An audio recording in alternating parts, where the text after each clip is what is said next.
from a young Bill Clinton from New Haven, Connecticut, and he was a Rhodes Scholar, just like Willie had been a Rhodes Scholar, and Willie sort of took him under his wing before he left to go to England. And this is a letter from Bill Clinton to Willie Morris, just sort of praising his work. Willie had come from the University of Texas, and Bill Clinton was probably looking for a kindred spirit, a Southerner, and someone who was there in New York.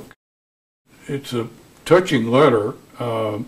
It's obviously after Willie has left abruptly his job of a lifetime at Harper's, and it's kind of a letter of condolence from an admirer. Clinton mentions North Toward Home in this letter, and North Toward Home came out sometime before they would have met in '68, probably around '66 it came out.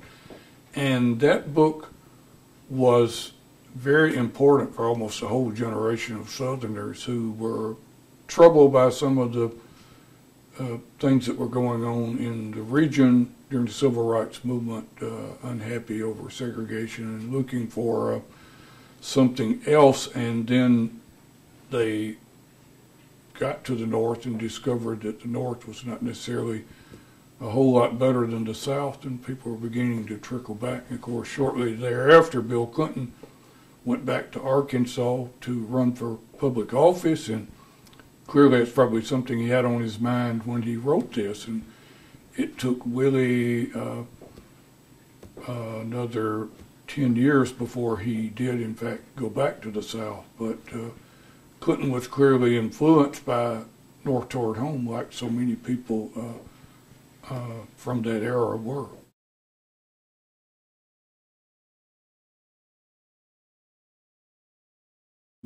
Clinton's the kind of guy that, even as a young man, I can imagine he was enormously impressive. Willie would have remembered him. I'm not surprised at all that Willie kept the letter.